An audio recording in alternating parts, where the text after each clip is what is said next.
Can you hear me now?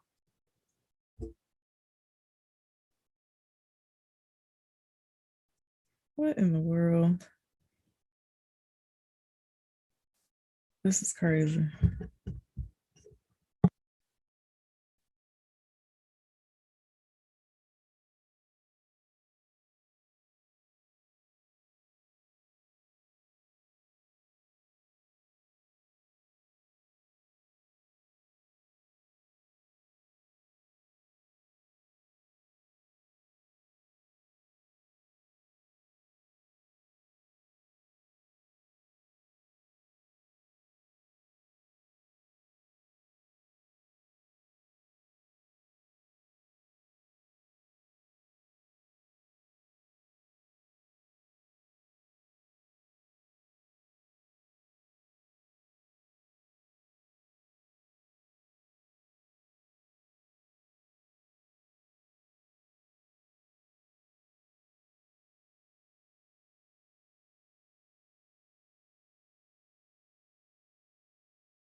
Can you guys hear me now?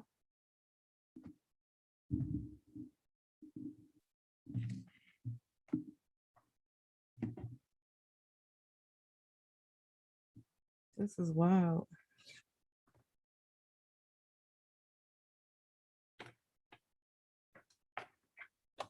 Can you guys hear me now?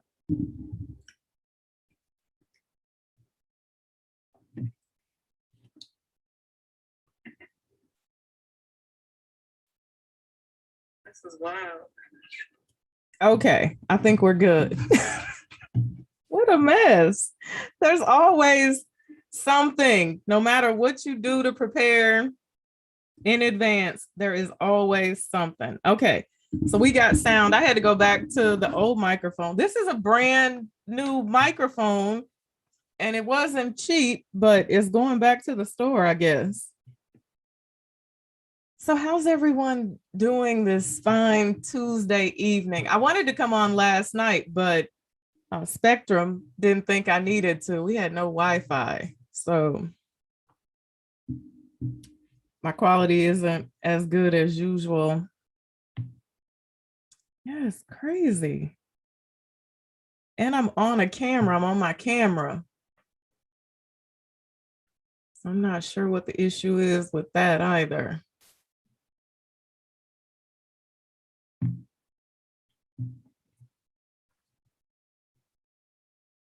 And I'm clear. I'm like crystal clear on my computer screen, crystal clear on the camera. But when I look at it on my device, it's crazy looking. It looks like I'm on my cell phone or something.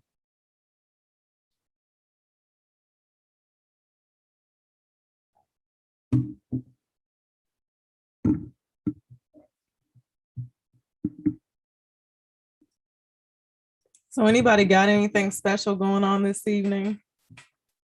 I have some interesting topics that I want to talk about this evening. Some really interesting topics to talk about tonight. Can you hear me clearly? All right, good. It's good enough. I may need to change the settings on the camera. We'll get it figured out. Opulence Prime. M Love 05 is good enough. Huh?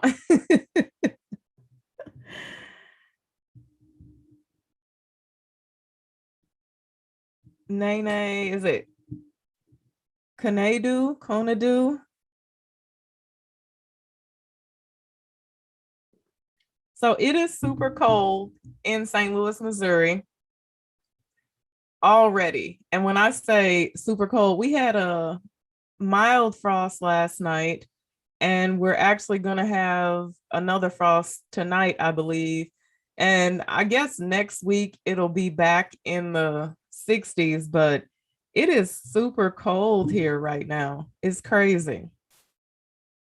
I'm not ready for this. I don't even have all my plants dug up yet. So I still have lots of work to do in my yard. Candid Ann. Thank you, Candid Ann. You're very welcome. And thank you for joining me on my channel. So tonight, if you guys looked at the topic was, are women honest with each other? Do we lie to our friends? And so I wanted to talk about that tonight. Like, how honest do you need to be with your friends? And is brutally honest a bad thing? I think that sometimes what I've started to figure out about women is we have one or two ways of dealing with each other. Like we don't have a happy medium. We either handle each other with kid gloves, or we treat each other mean, right? There is no happy medium when it comes to the way that we deal with each other. And I think that when we have like a circle of friends, sometimes we're not honest with each other. And sometimes we have a tendency to sugarcoat things that really need to be talked about, or that we need to be honest about, because we don't want to hurt our friends' feelings. I believe that's what it is.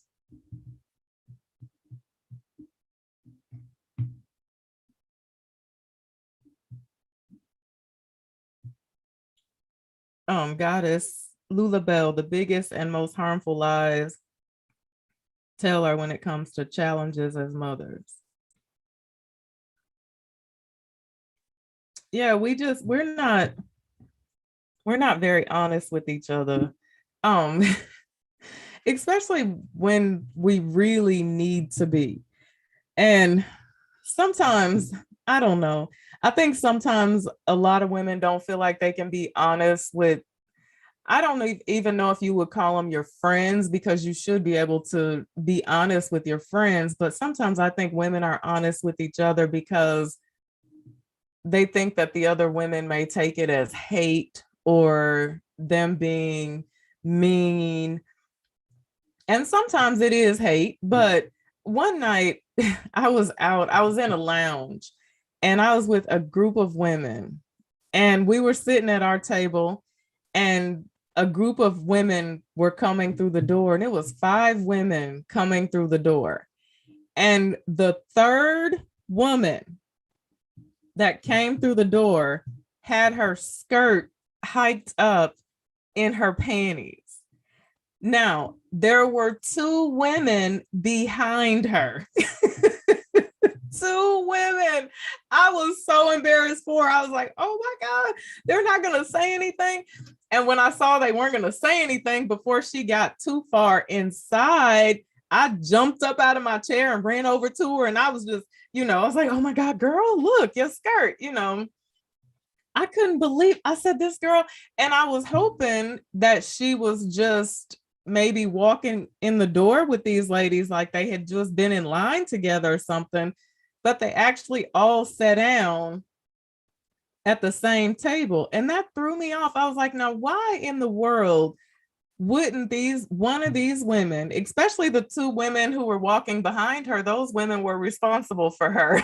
Why wouldn't someone tell her that her skirt was stuck in her panties? It was so bad, so bad. I could not believe it. But I said to myself, I said, that's how we do each other sometimes. We don't, you know, I need those friends who are gonna be like, girl, you got a little something, you need to take care of that. Or girl, you messing up. No, you were wrong for that. Those are the type of friends that I need in my life. And that's the type of friend that I am. Like, I'm just gonna tell you, I'm gonna give it to you straight, no chaser.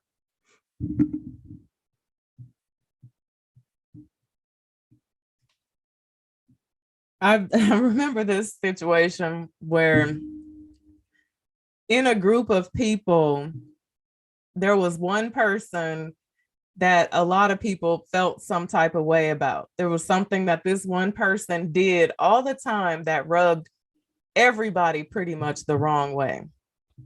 And everybody talked about it behind her back, but no one ever really brought it to her attention. So at one point in time, everybody said, if she does that again, I'm gonna say something. And I was like, okay, because I don't think I had been around long enough to call her out on it. I didn't feel comfortable doing that. So I was like, okay, y'all say y'all gonna say something. Y'all need to check the behavior. So it happened, and it happened on a group text message. She did it. And one person kind of dropped a subtle hint. They were like, dang, you always do this. And she was like, what you saying? Like, what do you mean? What are you talking about? And so here I go chiming in. I said, well, everyone feels like you do this thing. And she said, because remember, I'm not important here. I haven't been around long enough. So she said, who else feels this way? And it was like, that's crickets. It was crickets. Nobody said anything. So then automatically she starts to feel some type of way about me because she thought I made it up. She was like thinking because nobody spoke up. So she's like, oh, it ain't them, it's you. And so it took a while, but we actually had a conversation about it. And I was like, I wasn't trying to hurt your feelings. I just thought you should know that this is what you do. And this is how it makes the people around you feel. And I'm not sure why the people around you are afraid to tell you this. I just wanted to be honest with you. I wasn't trying to hurt your feelings now. So, but let me read some of the comments. My close circle of friends and I are very honest. We may be mad at first, but we always get over it and appreciate the truth. That's what it's all about. It's about being able to appreciate the truth and without losing any respect for the people who were being honest with you. That's what it's all about. We lie to each other all the time. Like we could be wrong as hell. And we have those friends that are just like, girl, yeah, you better, you know, you doing the right, and it's wrong, but then they'll go sit down with somebody else and say, ooh, I don't know why she did that. It's like, no, tell me to my face exactly what I'm doing that's not cool so that I can, change the behavior if I'm interested in changing the behavior.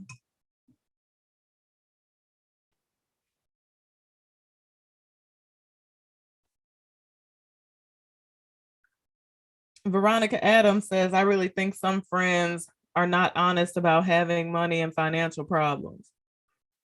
Oftentimes, yeah. And that's because we always want to save face. And again, I don't think that these are your true friends, that you have to lie about your financial situation with. That's not saying that you got to sit down and say, girl, I was $32 short on this and we ain't got that. You don't have to do that. But some women sometimes get themselves into more financial trouble by trying to floss and pretend like they have something that they don't actually have in the presence of their friends. And it's not a good thing.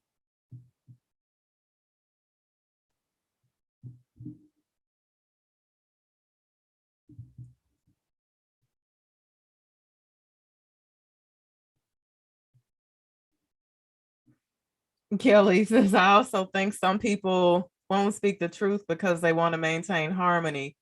That might be okay in short term sometimes, but it can cause more heartache in the long run. Exactly. Nobody wants to smoke. Like you don't want to be the person to rub people the wrong way or to offend somebody. Now, let me ask y'all this. Say, for instance, you have a friend who is a mess, always a mess, just always. Every time you see this friend, she just looks like she simply doesn't care. And you know that she probably can do better. She doesn't invest the time into her appearance. She just is not interested in taking care of herself. There's so many other things in her life going on. And she's like, look, I ain't got time for it. How do y'all handle that? Let me move my. I don't want to tear nothing up over here. Yeah, how do you handle a situation like that when you have a friend and she needs a little zhuzhing up? Is it offensive to say, hey girl, you can do better. Let us help you or let me help you. Or do you just leave her alone because she's been that way her entire life? I'm asking for a friend.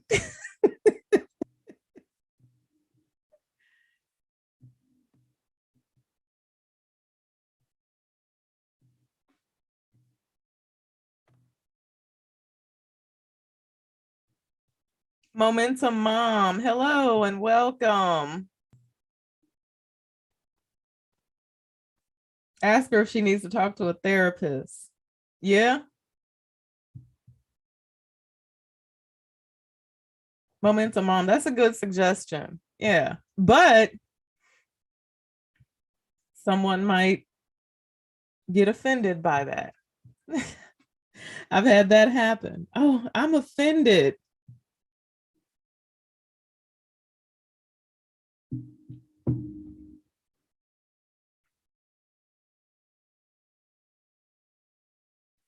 if all areas, if all other areas in her life are on point, I may need her to tell me something.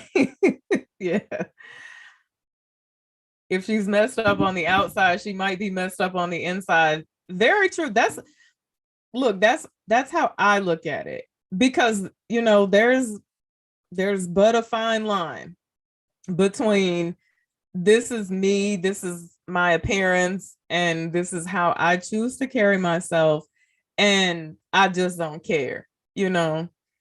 And when all this is a mess, then you can just pretty much bet that there's some stuff going on the inside most often.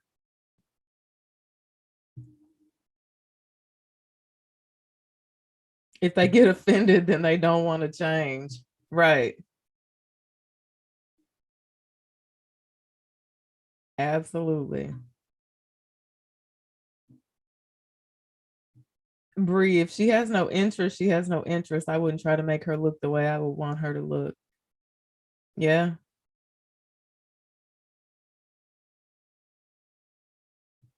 Summertime, you right. People are offended just by saying good morning. Yeah, we're so, oh goodness, so sensitive, aren't we? Super sensitive. Super sensitive.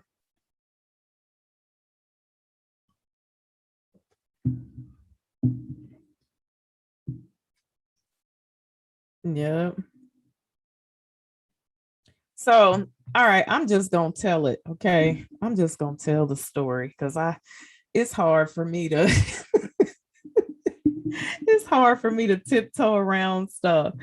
So I wanted, because I talk to a lot of women on YouTube who say to me all the time, I really want to fix myself up, but I don't know where to begin. Or I'm this size, there's nothing I can do different. There's nothing I can wear, you know. So I said I wanted to do a complete makeover on my channel. And I wanted to do it with someone that I knew at first, but we're gonna get there in a minute. I wanted to do it to somebody that I knew and also to somebody that I knew was deserving of it. So I sent out a group text message and I said, hey, who wants a makeover? Like, who would like to have a makeover? You can't be camera shy because it's all going to be filmed. You know, you have to be willing to do everything. That means hair, makeup, and clothes. Like, you have to be willing to step completely outside of your box. And so I knew that someone would probably answer that didn't need a makeover, you know, and that was what happened. Someone answered that didn't need a makeover. So I said, girl, you don't need no makeover. And the next person in line that said it sounded like fun, I said, well, hey, you want to do it? You know, and in the beginning, this person said it sounded offensive that I said, so and so, you don't need no makeover, but so and so, you want to do it. And I was like, no, absolutely not. I wasn't trying to be offensive at all. I thought it was something that I was really excited to do, just because I know so many people that want to do something different. They just don't know where to start, you know, and it was going to be a lot of fun for me as well. It would give me a reason to shop. It was going to be fun, you know, and I thought it would be a great video. And then I had to step back and I had to say to myself, okay, if I was in that position, how would I have taken that if I heard someone say, oh, you know, Sheila, you don't need no makeover. Eva, you want to do it? Like, how would I feel? And I had to think about that. But so yeah, that's why I was wondering. I said, well, maybe it would be offensive, if it was coming from someone who's saying, hey, I would like to fix up everything about you. Are you willing? You want to play along? So Bree said, okay. I would have felt away, Eva. Okay, see, that's why I have to hear other people's opinion, other people's point of view sometimes. So I will say it like this. If you are in the St. Louis metropolitan area and you would like to have a makeover, you would like to do a makeover, and you are okay with it being filmed, you are willing to do everything. You don't have to cut your hair or anything, but at least be willing to have a wig put on. You're willing to do makeup and everything. Send me an email. My email address is on just about every one of my videos. And you don't have to pay for anything. You ain't paying for nothing. You just have to be a willing participant.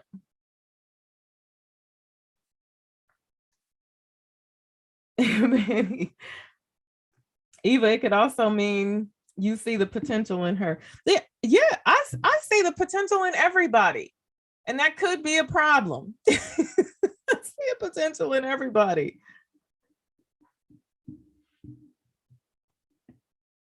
Penny P, I need a life makeover, but I'm working on it.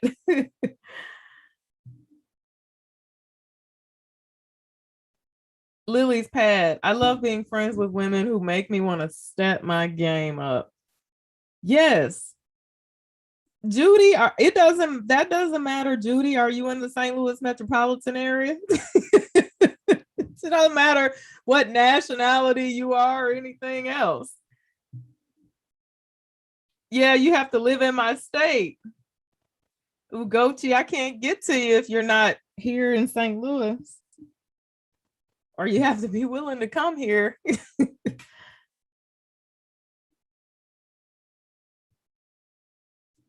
Yeah.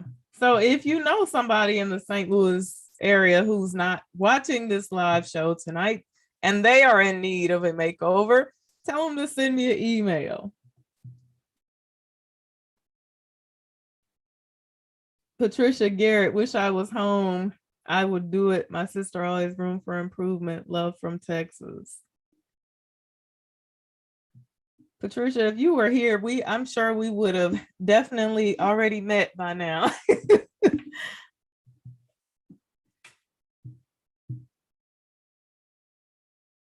Ingrid, the way you said it could have been taken wrong, but if the person is being honest with themselves, they could say, okay, girl, I need some touching up for real. Larry, can a man get a makeover? No, it needs to be a lady. Hey, Larry. Yeah, it needs to be a lady. And doesn't matter how old she is. She could be anywhere. I'd rather her be anywhere from 20, on up. No age cap, none of that.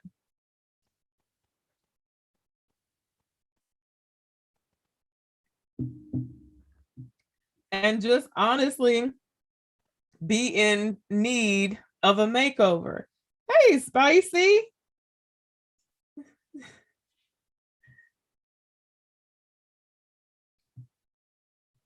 So you guys need to go over to Spicy Looks channel for your fragrance fixes since I've been slacking lately. I actually have fragrance videos to upload this week. I have a beast mode video to upload this week that Spicy Looks tagged me in. So webcam HDXYZ. I don't think you're gonna find anyone in here who is interested in that. Starla Christensen. Oh, are you? Absolutely. Make sure you email me when you get here. Webcam, let's get you hidden. There we go.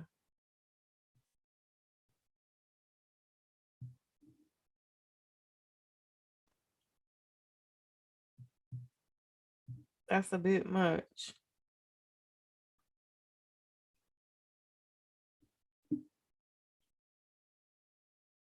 Yeah, so don't forget, you guys, if you are Tanya Alston, enter the waiting room.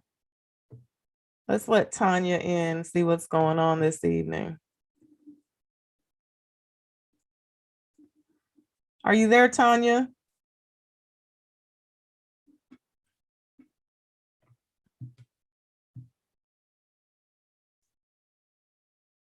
Starla, where? Is Starla in St. Louis? Did I miss her message? Yeah, I love that name. Tanya Alston, you're live with the Eva Monroe. Are you there? Turn your camera on, Tanya.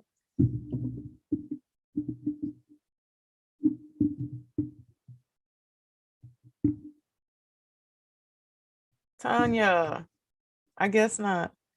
You guys, if you want to come on the live chat, the link is actually in the description box on this video. Starla, you're here in St. Louis and you want a makeover. Send me an email, Starla. MissRow29 @gmail.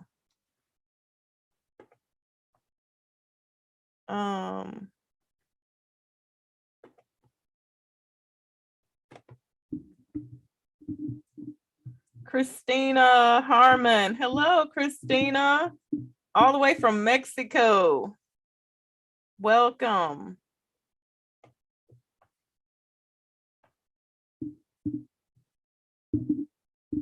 All right, Starla, you gotta be open to some wonderful things. I think it's gonna be fun.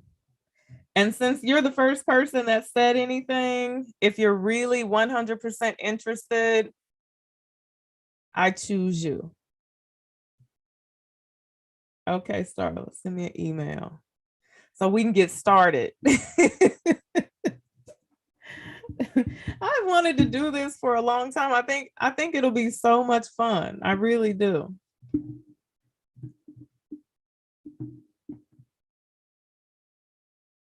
Oh, the XRS Bob. Let me know how you like it.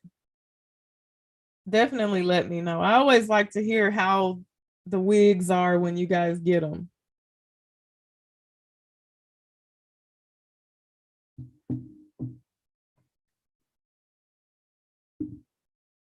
Hey, Tanya Alston. Oh, you could that. Oh, I was trying to let you in. Mary Pritchett. Mary Pritchett, we just finished talking about how honest should you be with your friends. Ebony Queen 49. Hey, Monique. How are you? Monique, I'm so glad you're in here tonight. I have something I want to talk about. It's funny, my second topic of the night is actually about I'm gonna put this in the best way that I possibly can, but it's about our sister-owned businesses and customer service. I've been wanting to talk about this for a long time, but I've been kind of nervous because I was like, it's kind of a touchy topic and I don't want to rub anybody the wrong way when I speak about this. And then actually, hey Tawana Henson. Thank you. Thank you, Patricia. I gotta updo. I need a wig break. All right. I see. I feel like I'm getting ready to get spammed here. So we're gonna see how this goes, or trolled or something along those lines. I don't know. We'll see. I hope not. Ivan Lewis.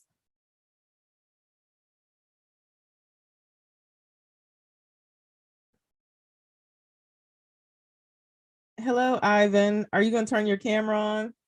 You guys, if you're going to come on and talk to me, you have to turn your camera on.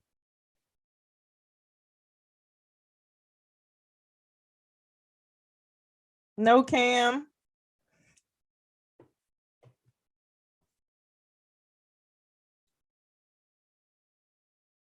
Okay, I figured. So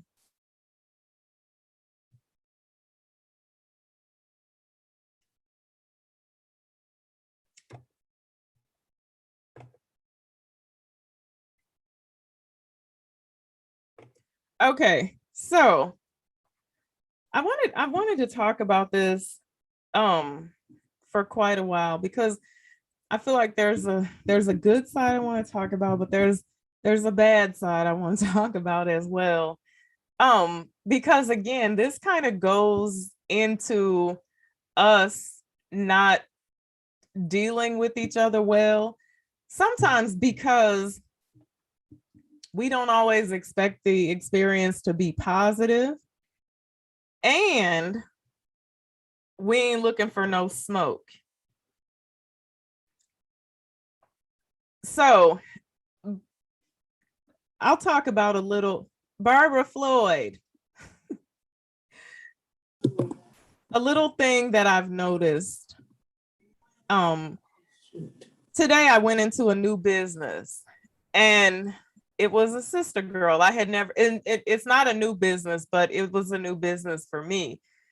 And so when I went in, she did greet me. She said, hello. And, how are you? I said, I'm good. And, how are you? I'm always friendly. So I was there for like 40, maybe 35, 40 minutes or so. And we really didn't have any type of conversation or anything. And so I said, it's not the first time that it's happened to me. And I said, well, I wonder if it was, because I talked to a friend about it. I said, I wonder if she was just leaving me and letting me shop, because I know sometimes that's a thing with us. We don't want to be bothered. We don't be followed around. We don't want to be, pestered or whatever. So we're like, no, no, no, I'm good. I'm good. But I think that with me, sometimes there are some places that I go to, excuse me, where I want to have the experience. Like I want the interaction. If it's a little small business, if it's a fragrance shop or a clothing boutique or whatever it is, I want, I would like the interaction. I would like for us to interact. And I feel like, we should talk and you should help me. That doesn't mean you have to harass me, but, be a little more up close and personal with me than, let's say, the people at Walmart, right? So it was kind of weird to me. And so it started me 007. Yeah, thank you, Opulence Prime.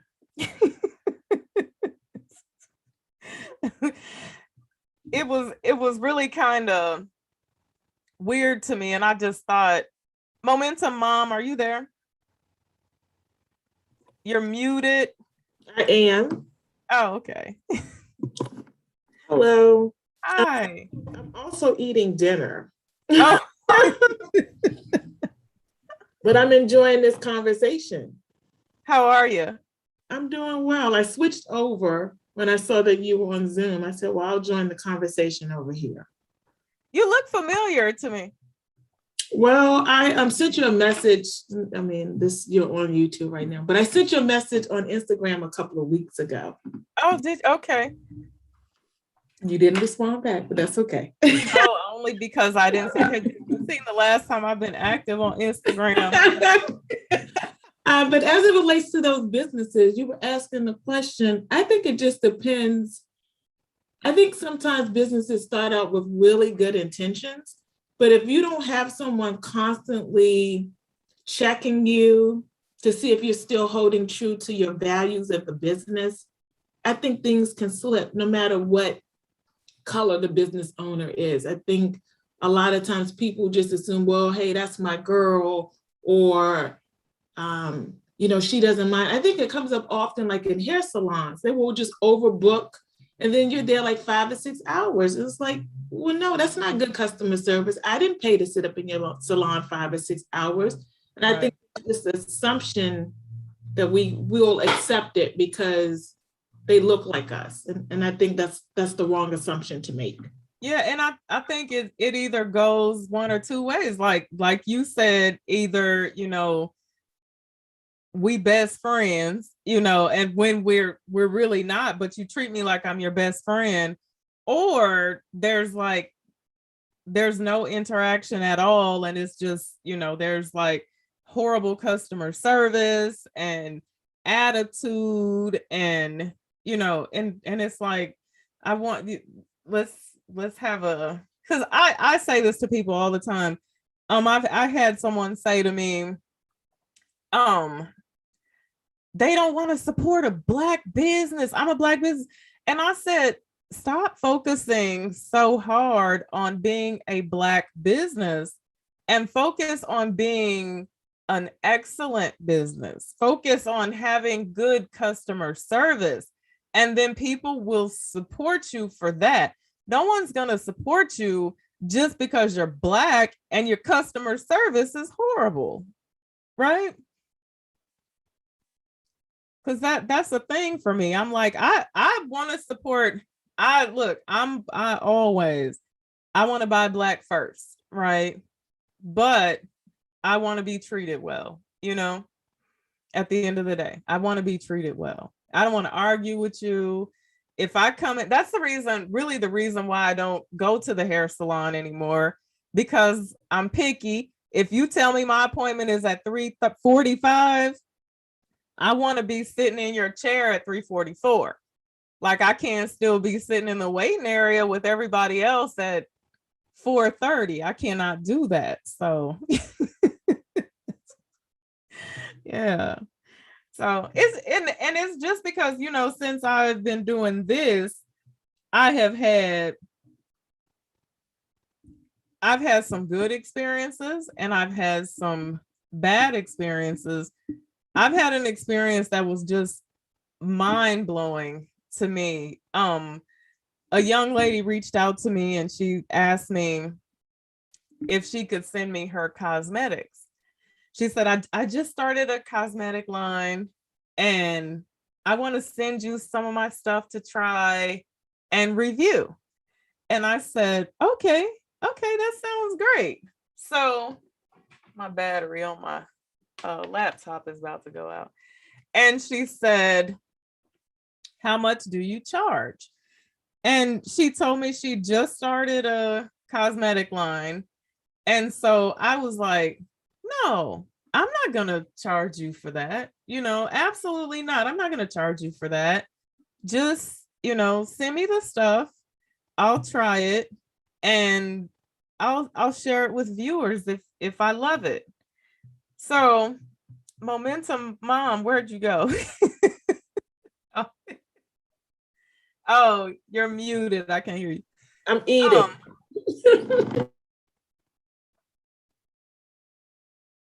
Hold on, reading that. Yeah, so I said, no, girl, I'm not gonna charge you for that. No way would I do that. Just send me your products and I'll try them. I love them. I'll share them with reviewers. And so it was a situation that when I received the products, I didn't receive everything that she wanted me to receive.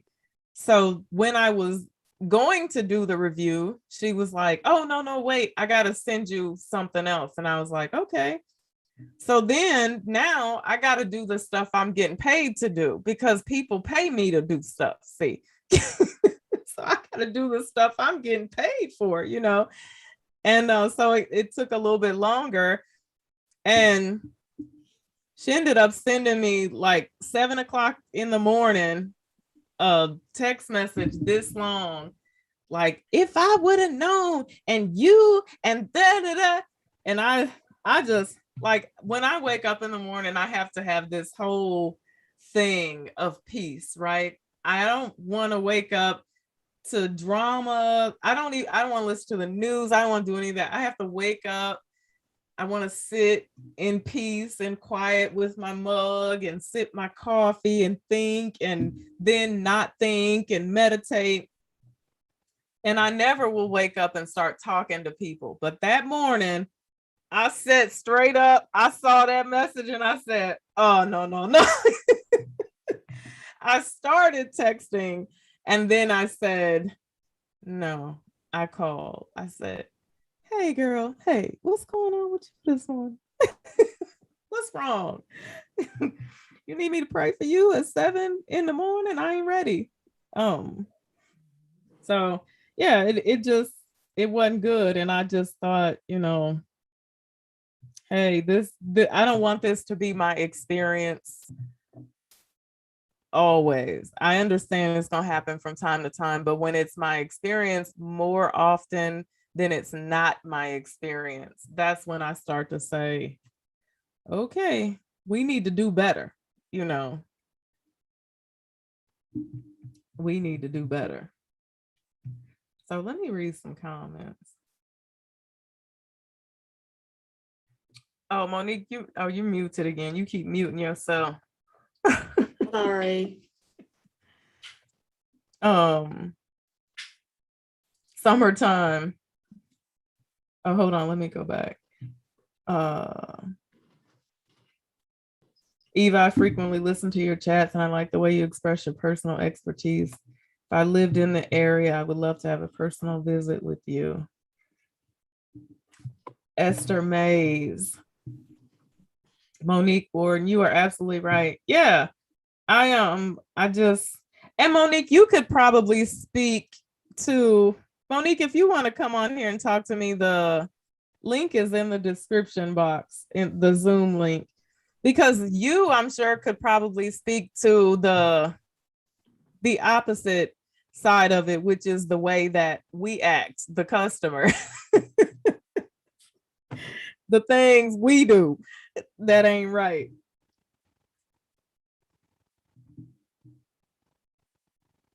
Patricia Brown, I stopped going to a hair salon where I've been a customer for over 20 years because my hairdresser kept me waiting for hours while she was out shopping.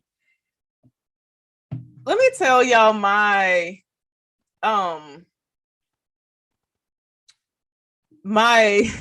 what used to be my hairdresser experience. And I used to love every minute of it until I started to get good sense about myself. I would go get my hair done every week. I would get off work at usually like between 5, maybe 7. I would stop and get a bottle of wine.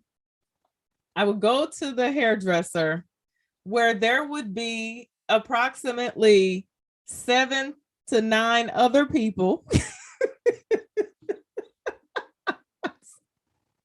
And it was a gentleman. He would have music playing. He would have, what do they call those trays with the meat and the cheese? There's a fancy name for them now. Meat and cheese. Charcuterie board. Exactly. He would have that and fruit and sometimes movies playing. And so until we would all be there, everybody would get their hair done. And I would leave out of there. And I was still married to my ex-husband then. Sometimes I would leave out of there like midnight. And I would go home and go to bed. And this was when my hair was really short. So I would get those little spiky like hairstyles and and my ex-husband was like, nobody ever gets to see that because you come home at midnight and you go to bed and you don't know how to fix it back like he fixed it. It was a ritual every week, every single week. It was so sad. And if he kept you in there till 2 o'clock in the morning, he was not giving you a discount. He didn't care. It was same price, same everything.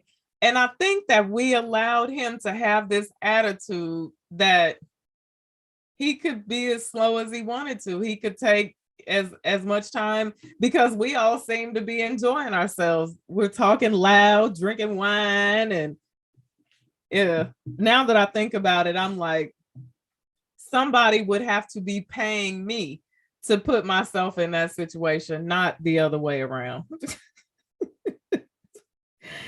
Definitely not the other way around.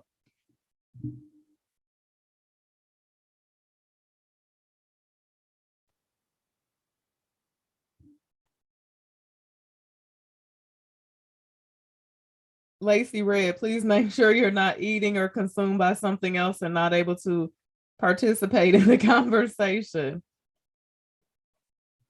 Where is, oh, Monique said she was coming in. Denise Dixon, good times, huh? Yeah, it was a good time. I thought no one today would be able to waste my time like that though. Now, Momentum Mom, what did you ask me on Instagram? Well, I know I asked like how to connect with you regarding makeovers. So it's interesting that is what you were talking about today. Are you in St. Louis? Of course not. Where are you? Of course not.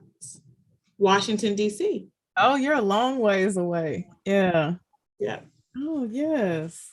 Yep. I can always be flued out now. So put it in the atmosphere. Make your petitions known. Yes, absolutely. Yeah. Well, I will definitely I will respond to you on Instagram. I will. Whatever. Now that I have spoken to you, I'm okay now. Okay. Well, thank you for coming on here with me. Okay. All right. Have Bye. a good.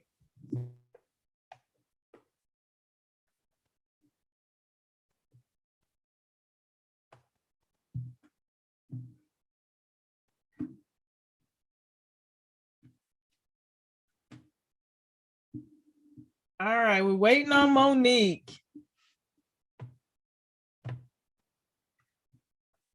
Tawana, you're in DC also.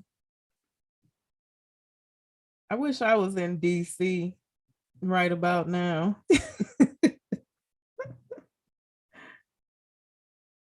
I wish I was, well, actually, it's going to be cold there too, so maybe not. Maybe not. Topaz Spivey says, I'm all about buy, support Black, but I don't care how Black you are.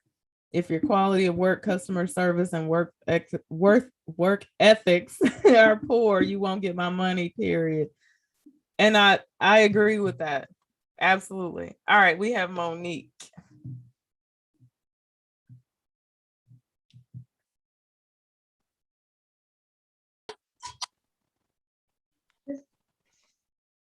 Am I on? Okay. Hi. Hey, how are you? I'm good. How are you? I'm good. Good to see you. Yes, happy Tuesday. Yes. One day away from hump day, right? Yes, one day away from hump day. Yeah. So I want to hear what's your, I want to hear someone talk about like the other side of it, like the customer service side of it now, and how sometimes we kind of roughing y'all up with wanting a discount and why you so high and all that Right? stuff. Yeah. Um, I think that it is, I think that it depends on the business owner and where they are in where they are in their entrepreneurship journey, right? Right. I learned very early, especially after the shout out that you gave me, which I'm so appreciative of, that I needed a better format in terms of handling, you know, my customers, the inquiries, because at the time I didn't have a website. So I was taking orders via like the inboxing, messaging, and things of that nature. And overall, my experiences have been quite awesome. However, I think that sometimes the in terms of like customers who have maybe never owned a business, they Mhm. may not understand like the logistics of what goes on behind the scenes in terms of like we're not heavy manufacturers. We don't you especially in my community where you just handmade goods, right? Right. Um, so we're not large producing businesses. We're not, you know what I mean? We're not doing thousands of products in terms of volume. I know that there are some small business owners that do, but I'm just speaking to those who are like small scale, you know, entrepreneurs like me. Mhm. Um, so you may not, I would say Black people do deserve honesty, transparency, and an excellent customer service experience, regardless of the size of your business, Right. right? Um, but I also believe that the consumer, I think that, like I said, I think transparency is so important, even in our interaction. Being thorough about what your turnaround times are, right? How long the person should expect to, you know, wait for a product. I don't think that it's wrong to be demanding of such information, because that if you have to ask for it, then I've already messed up. Absolutely. Yeah. Right. So let's be honest with you. If you have to ask, when am I getting my stuff, how much something costs, and things of that nature, then I'm not doing my part as a business owner, because you have an interest in my product and I haven't even provided you with the relevant information for you to make a decision of whether you want to buy it or not. Right. So even in an interaction, when you are asking for sponsorship or for someone to give you a shout out, you still, as a business owner, it's your responsibility to kind of navigate the process and how you want your product to be represented. Yeah. Um, in terms of like the consumer, I don't think that Black people are doing anything that any other group of people aren't doing in terms of bartering, asking for discounts, and things of that nature. And this is just based on my tenure, my profession. People of all walks of life ask for discounts, whether they can. Let me tell you, they will walk into some of these high-end retail stores and ask for coupons, discounts, and things of that nature. And it's not relevant to just race. It's No. just people. You know what I Uh, mean? And if you listen. can get a good Yeah. discount, sometimes if you don't ask, you may not get it. You know, a lot of the wig companies that I work with, Right. when they reach out to me and they Mhm. ask me how for my price, we like to work with you. What's your price? I have a media kit that I send them. That's all I do. I just hit the button and send the kit to them. Every time, doesn't matter who it is, could be RPG, show hair, who's been in business Yes. for 10 years. I know they have money. They always respond with, we on budget. Can we get a discount? Yes. Yes. I mean, and even as a business owner, you know, when you're sourcing your products, you're still a consumer. As a business owner, you're still a consumer. So you're looking for the best deal as well. So I think that if if you really have the heart of entrepreneurship, then you have to think of yourself as a consumer first, what their needs and wants are, what is the demographic of people you are catering to. Right. And be flexible. Maybe you may not be able to be flexible in terms of your pricing, especially, small business owners, which is something that I want, the audience to know. Like, entrepreneurs don't really have the flexibility to give discounts up front, especially as a new business, right? Price stability is very, very, very important for at least the first, year or two when you're Right. in business. Having too many fluctuations in pricing, it can be an accounting nightmare. And you can end up in the red. You know what I mean? Mhm. So when you go into business, you want to stay in business. So pricing your product appropriately, knowing your market, all of those things on the back end are really important for the business owner to know. But for the consumer, you want to understand that, we're not like H&M, who just when they first opened, they were given, things at like such low prices, you couldn't even believe it. But they Right. did that for a period of time, and then gradually those discounts kind of went away, Yeah. and their prices started to increase incrementally. So for the consumer, you have to know that businesses do increase pricing. Small businesses, all of these things are relevant to the longevity of the businesses that you may love, uh, you know, may love patronizing, you Right. know. Yeah. But nonetheless, to piggyback off of what you were saying in terms of the experience, whether you're buying a dollar item or whether you're buying a $5,000 item from a Black business owner, the people do business with people, not products. So it's really important that you cater to your customers, be Mhm. understanding, be flexible.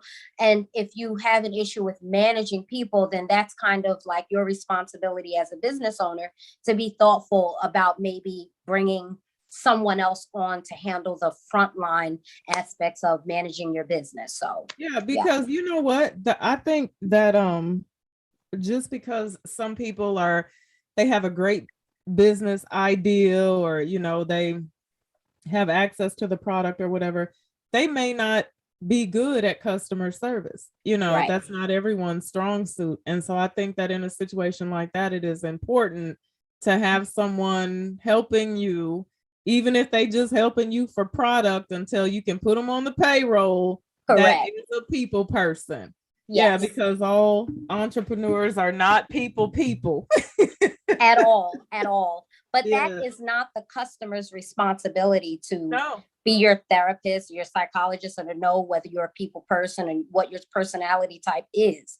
Right. That's where, if you really have the heart of entrepreneurship, it's more than just having a good idea. It's Right. more than just, showboating on social media. It's more than that. If you have the heart of entrepreneurship, you have to invest, you have to make sacrifices, and you can't control everything, especially if you are like an A-type personality. You don't really smile. You have the RBF, I think they call it. You Oh, don't yeah. really have that situation, you know, taken care of. So your business is going to suffer for these things. Right. So it's not the consumer's responsibility to cater to your personality type and who you are, even in the getting to know you, and them trying to be great customer service. You may want to take some courses in customer service. Oh, yeah. You know Yeah. what I mean? If you don't know how to demonstrate good customer service, then you should be doing your part in educating yourself of what that looks like. As the business owner, that's really not the consumer's responsibility to be understanding about your personality. Right. You know Do what I you mean? think So, that, do you ever think that there's a situation where we asking for too much, so to speak? no, I Yeah. don't. Like I said, the best way to own a business is to have put yourself in, like, if you can't, I would say this, if you have done your part in being in customer service environments, retail environments, you know what selling consists of, then ultimately you will understand that this is just a people situation. People Right. are going to ask, they're going to have their demands, they're going to have expectations. That comes with the territory of having a business. So I Right. don't think that the consumer is asking for too much, because that goes into the demand, right? Yeah. That goes into the demand and how you manage your business. But that would be the equivalent of you saying, this major retailer, I went in asking for, everything that I'm asking for, and I expected this representative to know what they're doing. Right. It is the consumer's right to have the expectation that the person knows what they're talking about. They know where to get the products and services that they're asking for. However, what I will tell the consumer is stick to the script. So if this business sells, shea butter and soap and things of that nature, and they have a product on a website that you can buy, um, it's okay to ask, but I know that there is like this custom culture, right? Everybody wants everything custom, custom, custom, custom. That is the new thing. The reality is in the same manner, you can't go into a major retailer and ask them to customize your fragrance and your clothing, or your lipstick and cosmetics. You don't have that level of flexibility. And that's a major retailer. So you have to know that if you can't get that level of flexibility with a major retailer, you should definitely not have that expectation from a small business owner, especially if they have not advertised that they do custom work. Right. Yeah. That's where there can be an imbalance. And many small business owners will jump out of the gate and try and make attempts to, and then they fall short, and then it's a poor experience for the customer, poor experience for yourself. But again, that is also the responsibility of the business owner. So it's a two-way situation there. It's like, what do they call that? Over promising and under Mhm. delivering. And under delivering. Yes, yes, Yeah, yes, when it needs to be, the other way around. Yeah, yes. absolutely.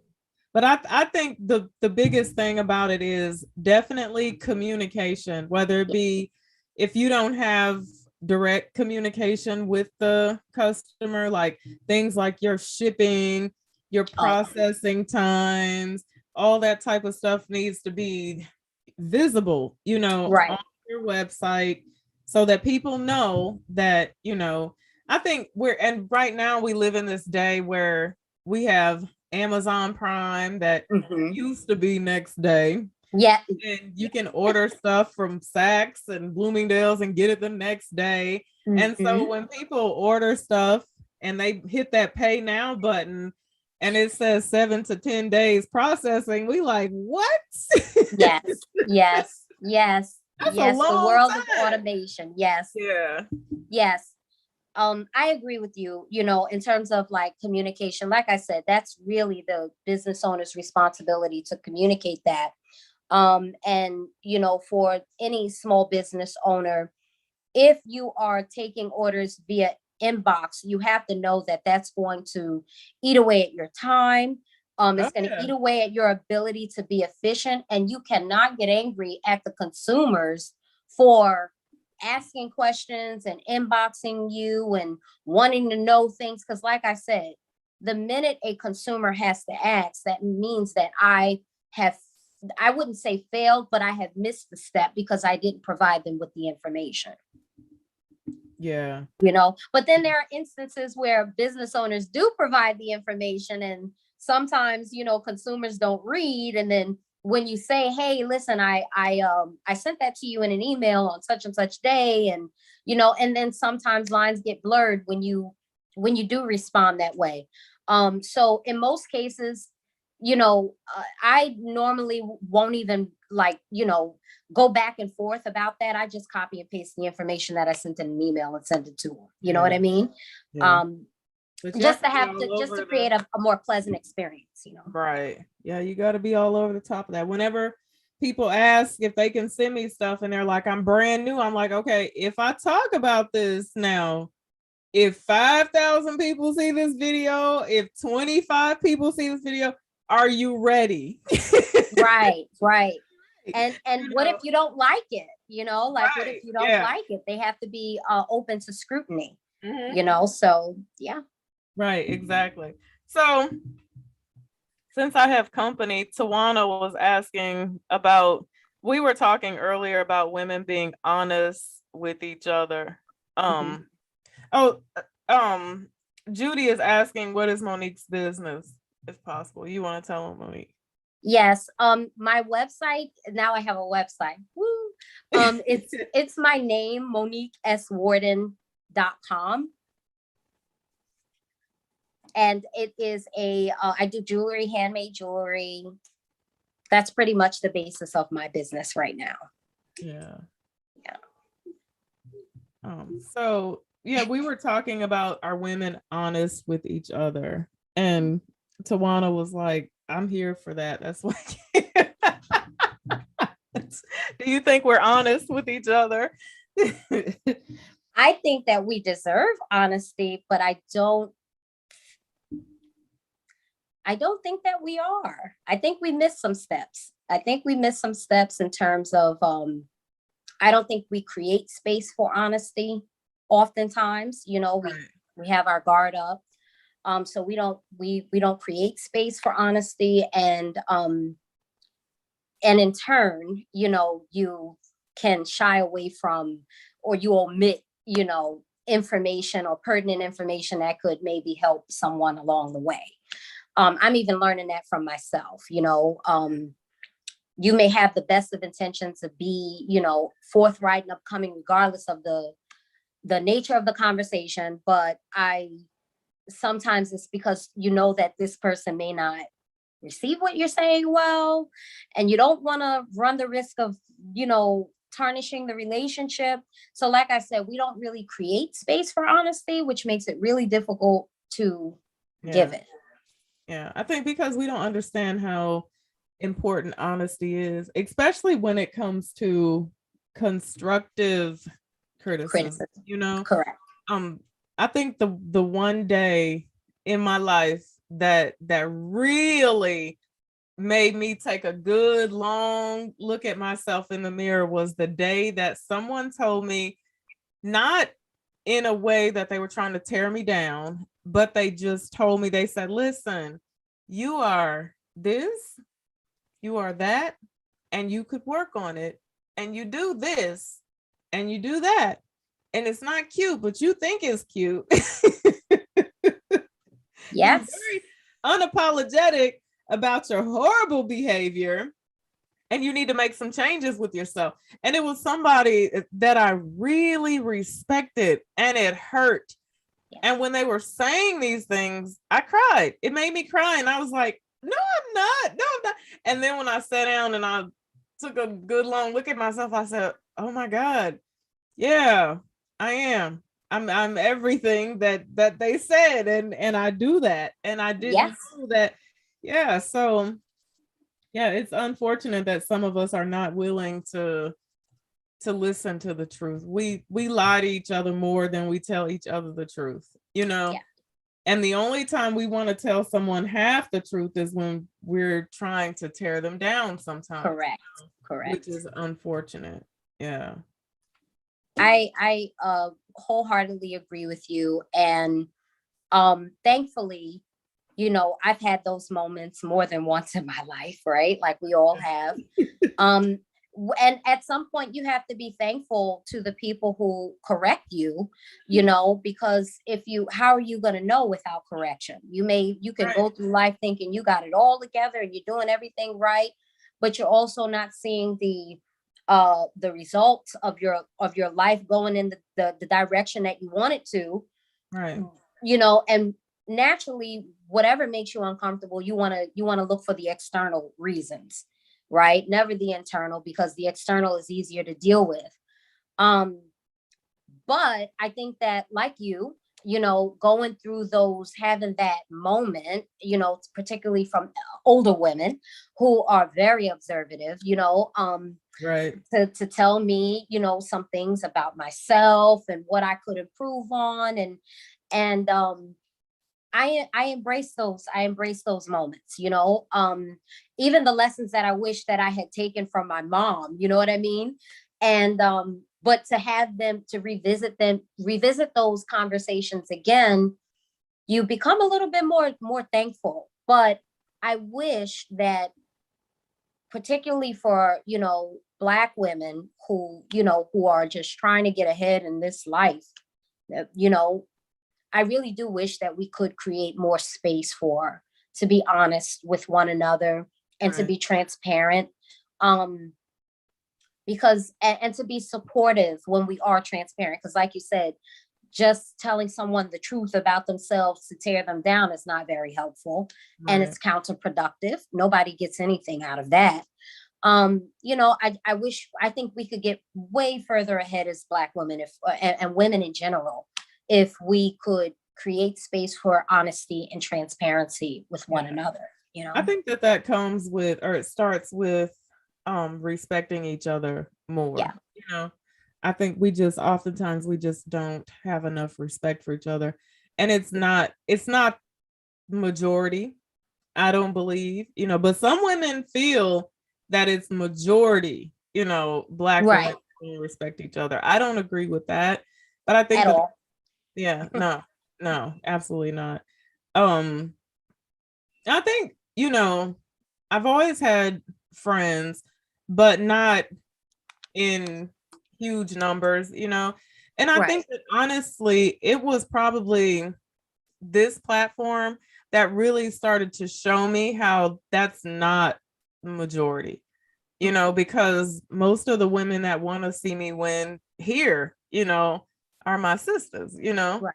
So yeah, that's definitely not majority, but It's not. no, And I not hate at that all. we're represented that way. I don't like that we feed into those narratives of divisiveness, because And we we can do. show so much more, but the divisiveness can sometimes be a little bit more, way more profitable. I wish that we didn't have to feed into that narrative, because the future generation needs to see women in general be able to have a meeting of the minds and be able to do, amazing things, but we have to get this part, the respect part, the honesty, the transparency, the ability to accept constructive criticism and not try to chew each other's head off. I think that all of those things are really important. Yeah, absolutely.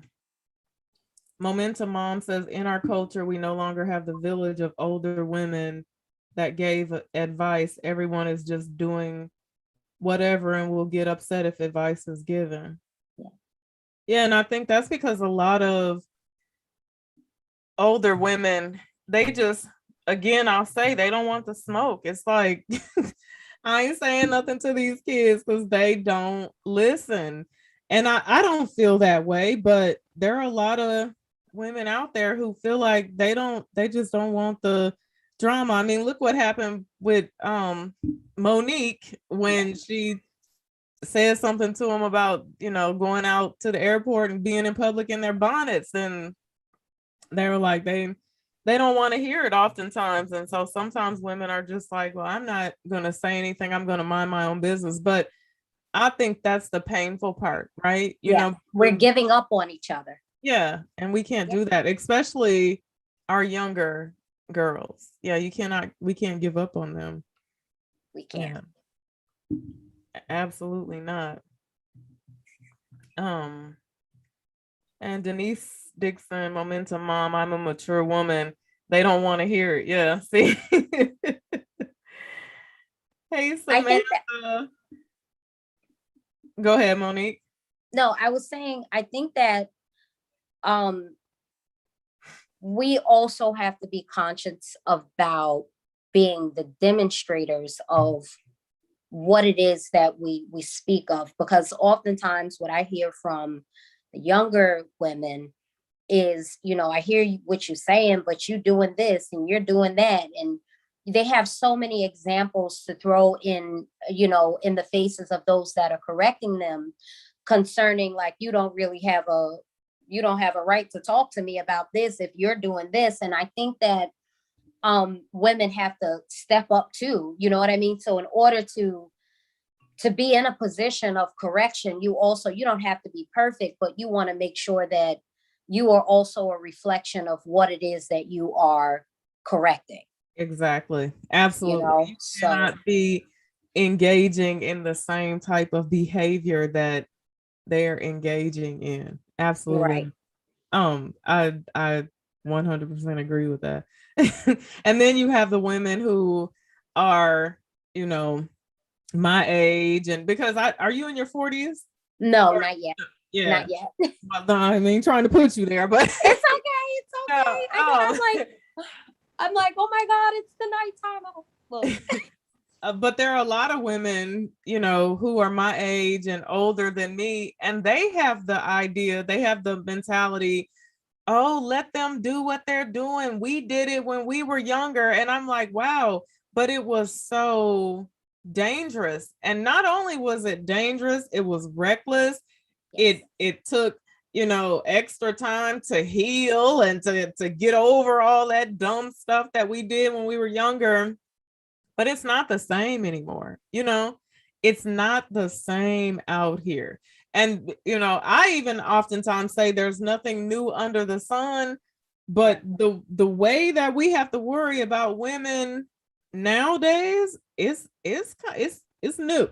It's It is. worse than it's ever been before. And we have to worry about their safety, and yeah, it's not safe out here. So yeah, we want to keep them from making the same mistakes that we made, because I don't know who wrote this handbook on life that says before you get married, you have to have a whole bunch of sex, great or not, party, frequent the club, twerk.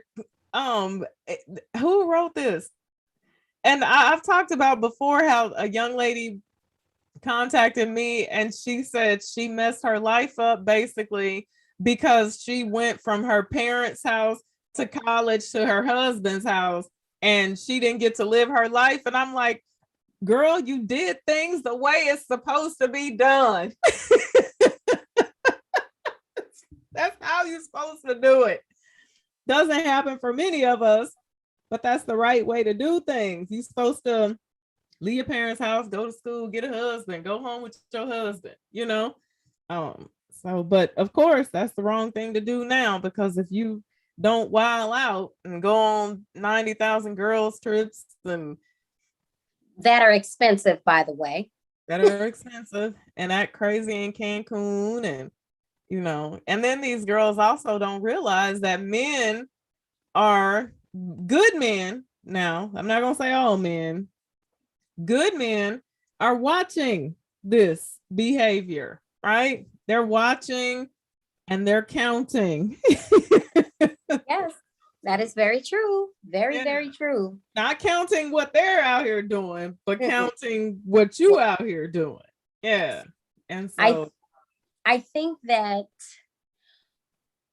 image is not a very fun topic of conversation. Some people like, why do I have to?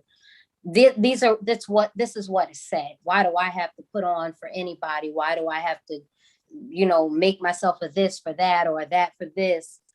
But I think it depends on the lifestyle that you desire and whether your behavior and activity is productive or counterproductive to the outcomes you want in life. That you right? want. That you want it. And I'm just, I just having conversations even with my niece, like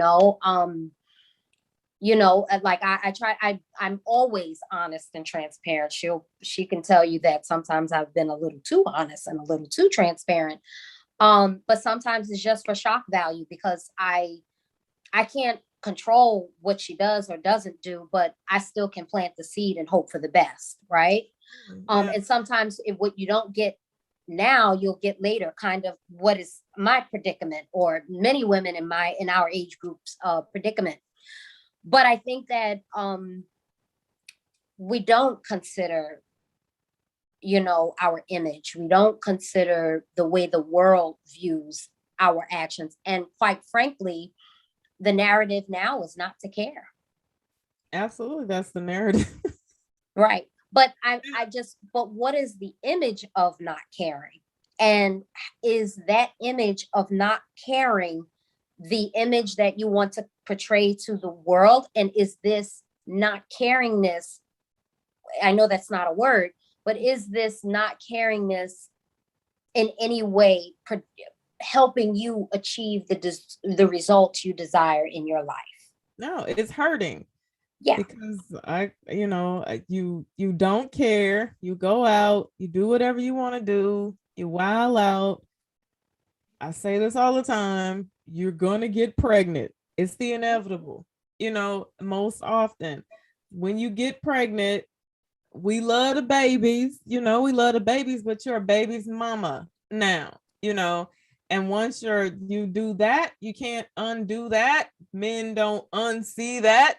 For as many women out here as they turn into babies mamas, they have the audacity to say out of their mouths that they don't want to be stepfathers anymore. They don't want women with kids. And yeah, it's I'm going to be honest with you. I come from a generation of men who made that thought process very clear to me. They embedded that, I know many women who may not have had that kind of thought process be ingrained in them. Right. But I come from a amazing group of men who made that very clear in terms of raising other men's children and things of that nature. Children are expensive, and it's hard to even raise your own, right? As a woman, you know what I mean?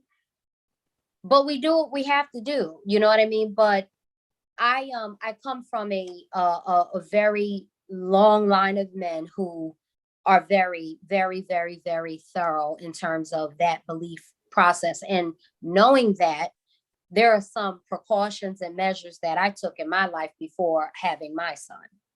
You understand? I wanted to do things the right way because I understood the cost.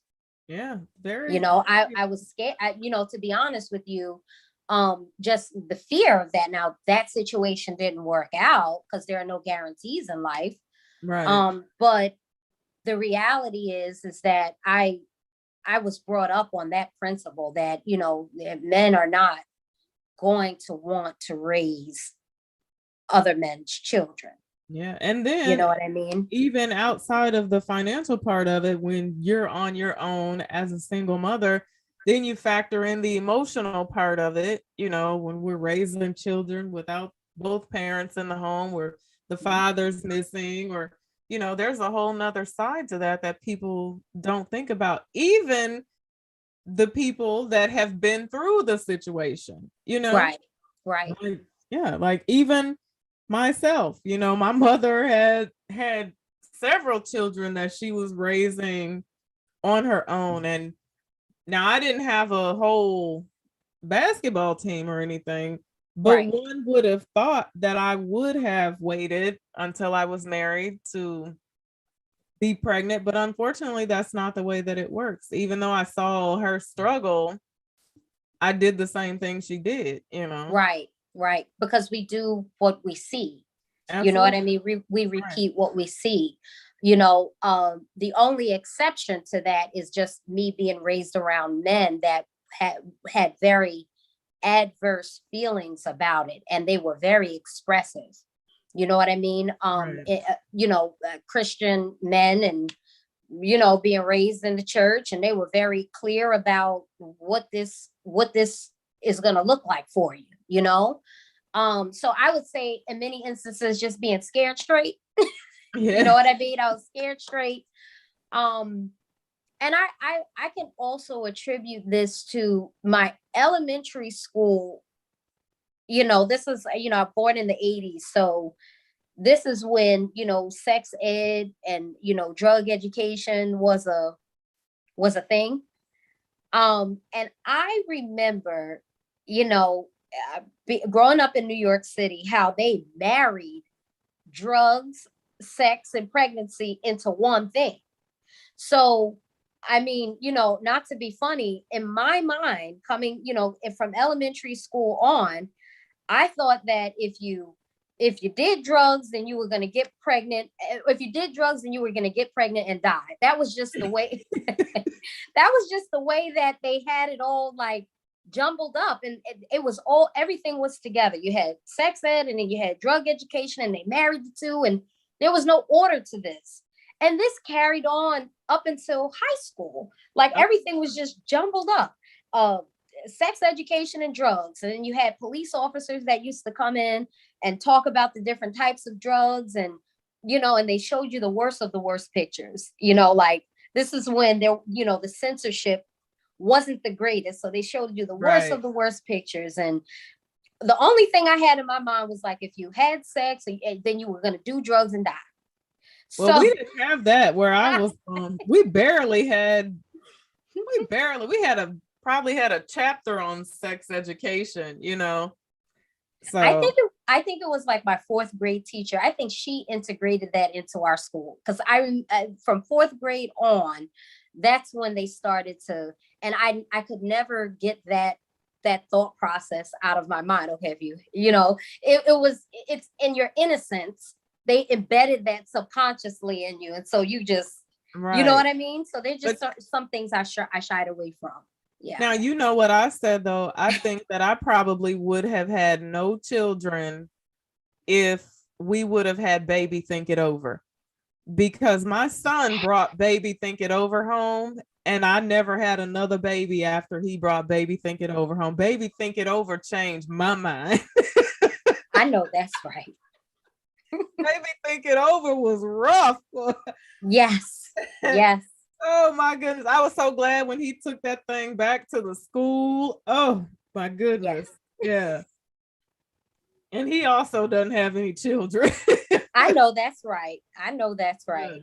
Yeah, that baby was rough, but yes.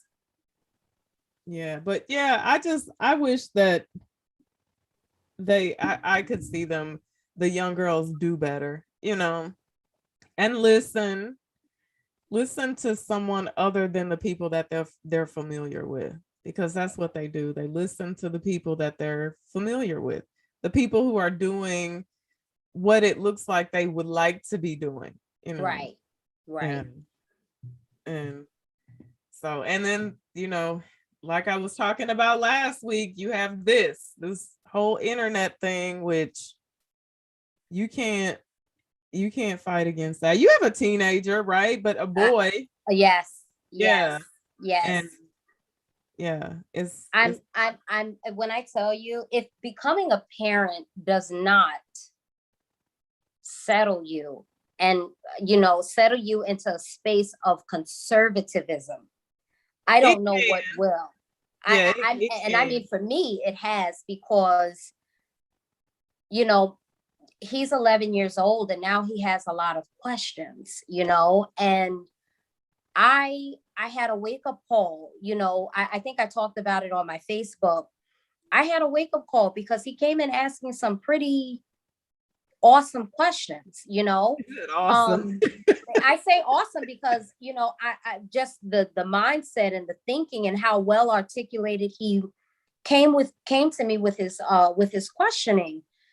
And I realized at that moment that my son is watching me. And my son I'm a mirrored reflection of what he will be attracted to in the future. 100%. And although I knew it, so there's, you know, certain things I would never do, like in terms of like drinking and things of that nature. There's some things I just don't do, you know, in the presence of my child. And we can argue, okay, he's going to see it in the world anyway. Okay, yes, but not in my home, right? Can't control the world, but I can control where he spends most of his time, which is in home. And even when we're out and about in the world, you know, at 11 years old, you don't get to see the world for yourself just yet. Right. So I realized at that moment that my son he's watching me. He's watching what I say. He's watching what I do. He's watching the way I talk to people. He's watching the way I talk to men and the way that I carry myself, in the presence of men, regardless of coworker, mailman, the janitor, plumber, whomever. My son is watching. Absolutely. And the way he watches me treat his reflection is going to reflect on how he expects the world to treat him. Yeah, hardly ever listening, always watching. Yes. Yeah. Thank you, Ugochi. Yes. Thank you so much. Yeah, absolutely. They're always watching. Like I heard a man say on Oprah one day, he said, "My father never tried to teach me how to be a man. He simply lived his life and let me watch him do it." Correct. Yeah. And because they watch everything, even things you don't see them watch. I don't know if you've ever saw the videos where it says something about see how often your child actually watches you. So they're just handing babies stuff like yes, a stick of deodorant, a bottle of lotion, and seeing if the baby actually knows what a tampon. I saw it. I totally saw it. Yeah, and I'm like, see, this is how they learn. Yeah, absolutely. It's how they learn. Definitely how they learn. Yep. Always watching. So I was in the grocery store. This lady she made really young girl. Well, I'd say probably early 30s, which to me is young to me. And she had a little boy with her, and the little boy was in the basket, sitting, in the shopping basket. And she was standing in front of the basket, and he kept looking around her trying to see me, kept looking, like was even at one point in time pushing her, like trying to see me. Right.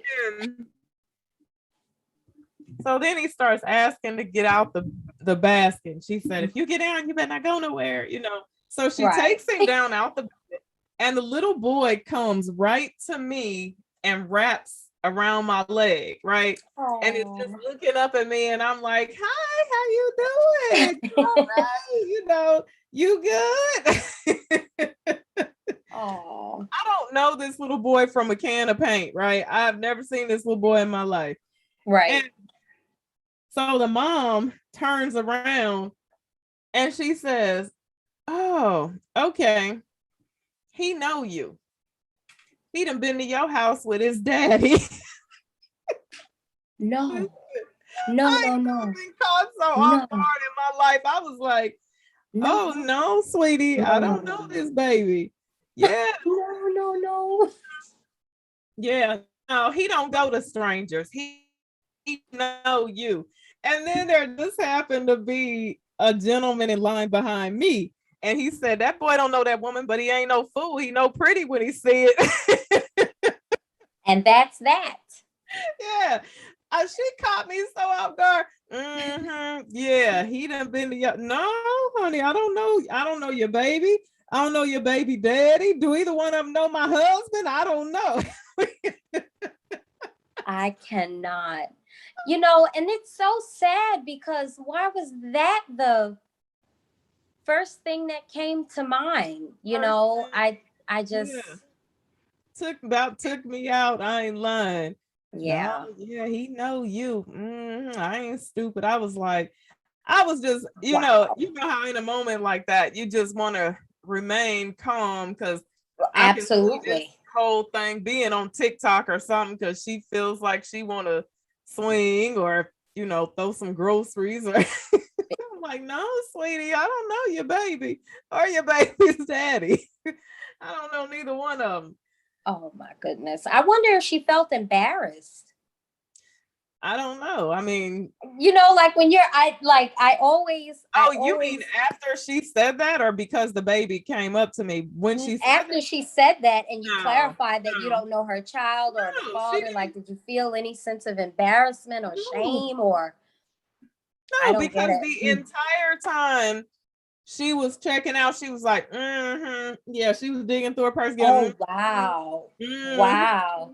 You know, Wow. like, I think that strong is wrong thing is so, I don't want to say the T word, so I'm not going to say the T word, but that strong and wrong thing is to the yeah, detriment of yeah. everything that you, it is like a wildfire that spreads and destroys things because you're strong and wrong, and then you get to retell this wrong story and your wrongness to make people think you're right. Oh, because I know she was gonna tell this story to Yes, his yes, father. and this is Yeah, it's a why it's so, it is like it's a virus. It's viral. You know what I mean? Strong and wrong. It's viral. It's vicious. It's distorted. You know what I mean? yeah, I it don't was know. bad. And I was Oh just saying wow. to myself, I wanted to tell the baby, little baby, when you learn how to talk, tell your mama you don't know me. Please, Mama, we ain't never met. please. Yeah, it was sad though, because you know, kids, it's a little baby, and for some reason or another, he felt like he wanted to be close to me. I don't know And what it babies was. do that. Why couldn't you just chalk it up to the nature of children? Right, right. Yeah. It was it was bad, but Sorry. yeah. I'm sorry you experienced that weirdness, you know? Oh But yeah. at least it makes for a good story to tell. It's a great story to tell because I was so outdone. I was like, of all the things, that she could have said, it was like, no, ma'am, they have never been to my home. Absolutely. Absolutely. Yeah. Yeah. So hilarious. Well, what's anything exciting going on in your world? Well, I am a working entrepreneur. So I want to, That's necessary. yes, I wanted to, I want to give kudos to anybody that's out there getting it, 100% entrepreneurship. But there is absolutely no shame in being a, you know, employed entrepreneur, And I Yeah. say entrepreneur because there's a difference between being a business owner and an entrepreneur. You know what I mean? Right. So I changed careers, right? So I'm still in finance, but more of a, I would say, just a more controlled role, like not scattered, not too demanding, Mhm. no face-to-face customer experience, those kind of things. I'm more on the back end. And I love it because it frees Yeah. up my time for me to be able to do what I love, to be able to take care of home, to really prioritize the things that I love and know and still, enjoy doing the things that I love. So, to any women that are out there trying to make a decision of what they want to do, don't jump ship. Find a way to, stay employed while you are building, on the things that you love. Mhm. Absolutely. I had to do that when I first opened up my gym, or actually before, I when I figured out that I wanted to do this thing, excuse Right, me, I knew that I couldn't quit working right away. right. I had to keep working, and I was working in the day and training people at night. Hmm. Yeah, for like probably a year and a half, something like that. Right. Sneaking in and out of the gyms on post because you weren't supposed to get paid for training people on the military base. So Hmm. I would just pretend as if I was actually working out with them. Yeah, You do what you have to do, you do absolutely. what you have to do. That it is what it is. I think I think it's awesome. And I think that we need to, I know we're in the business owner, everybody owns a business culture, but we have to give credit to, there are various different forms of entrepreneurship and this is a hobby that I've made a passion, and I made a business out of it. Yeah. And it's but not work, right? yeah, it's not work because I love it, so we just have to make sure we love it. And if you love it enough, you make the sacrifices that need to be made. However, at my age, I don't want to make any more sacrifices. I'm just being honest with you. I want more balance and stability and far less sacrifice, so I'll continue putting beads on string and crunching numbers and be thoroughly happy with that. Yeah. And then you also, you may have to think about like the next move, which I'm sure you probably thought about, like, okay, right now I'm putting beads on a string, but what is the next move? Like, what's the, what's that thing that's going to make me not have to be a working entrepreneur any longer? Well, honestly, Ava, I am at a place in my life where I'm content with the way things are. There's some women who are still climbing, and I respect that, and I love that. However, I had that time. I enjoyed it. I loved it. But I think that where I am in my life right now, I'm perfectly content with the way things are. Well, and that's all that matters. Yeah. Yes. Yeah. And that's where a lot of people want to be. They want to be happy where they are. Yes. Yes. So the ladder, I reached my ladder. I'm happy. Yeah. Tawana says it takes some time. Morgan Freeman was in his 40s before he started acting. Was he that old? Wow. That young, pardon me. Not that old, that young. Yes. He was only 40 when he started acting. Yeah, there we go. Yeah, I didn't know that about him. I know that whenever I see him, I'm like, he always looks the same to me. Me too. I was about to say he doesn't age, so what difference does it make? Right. Yeah, at all. Yeah. All right. Well, thank you so much for coming on here tonight with me, Monique. I enjoyed you. You'll have to come back. Thank you. Thank you for having me. Next time I'll do a little something extra, Oh, I caught you off guard. Saw you in the chat and called you out. Yes, ma'am. That's all right, on the spot, but I wanted to show up for you because you are such an inspiration to, women like me who are just going through life, just trying to figure things out, and I just wanted to give you your flowers. I appreciate everything that you've done, and also for the shout out that you've given that propelled me into, hey, lady, you got to step it up a bit if you're going to do this thing, right? So you have to be 100% committed. And in the interim, I found my passion because of that. And I just want to say thank you for the opportunity, and keep doing what you're doing. Well, absolutely. Keep doing what you're doing. And you do the same. I just had your bracelets on the other day. I wore the whole. You were okay. So you wore the whole. That's the way it's supposed to be done. Oh, yeah. Yeah. That's exciting. Now I have a favorite. My favorite is the one with the face on it. I'll wear that. Oh. Yeah. But I wore them all the other day. Yeah. Well, send me a pic of you, doing your thing. Yeah, I need to send you a picture of that, because did I send you a picture of the watch that I found that matched? Yes, and then you were gonna show me how you were gonna, style it, and then I was like, okay, well, she's busy, she's doing her thing, so when you get around to it. Yeah, I need to send you a picture of that. Yes. All right. So thank you so much for having me. Absolutely. Thank you for coming. Come back. I will. Just inbox me, text me, whatever the theme is, I'll be here. Okay. Just give me some time to put my face on. Okay. Have a good night. Have a good night, everyone. So I see a Tatia K. in the waiting room. Tatia, is it Tatia? Oh. Oh, hi.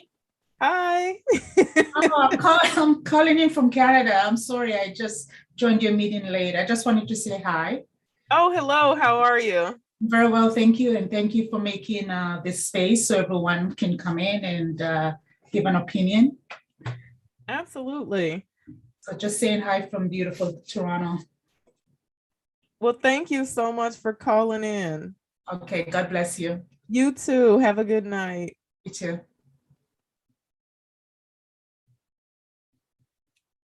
Oh, thank you, Tawana.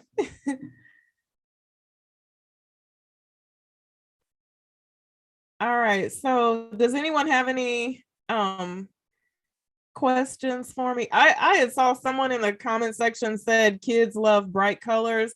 And I will tell you guys this, I had on a hot pink sweater that day. So that very well could have been, when I say hot pink, I mean hot pink sweater. Tawana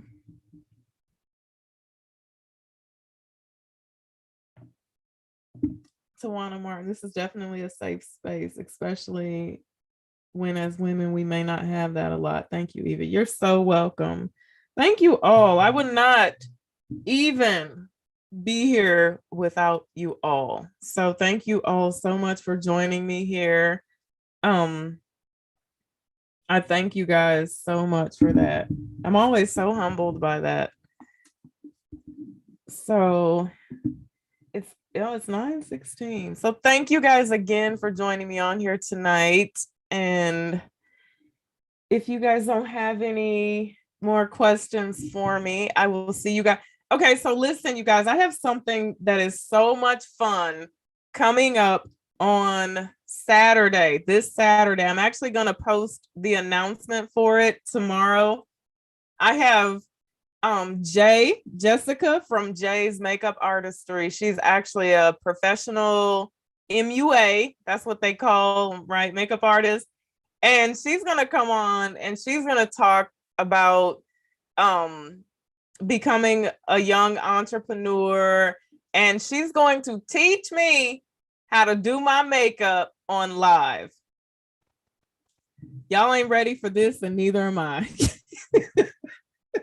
On live. I'll be coming on live with a bare face, and we're gonna step by step. She's gonna teach me how to do my makeup, and we're just gonna have fun. We're just gonna be girls and talk about some serious stuff while we have fun. So I hope you guys will join me for that Saturday. It's this coming Saturday at 7:00 p.m. So I'm gonna put up the announcement for it tomorrow. Someone asked me what was my fragrance of the day. I wore Italica today. Yes, Italica, Xerjoff's Cosmerati Italica. All right, thank you all so much. So everybody have a good night. Stay safe.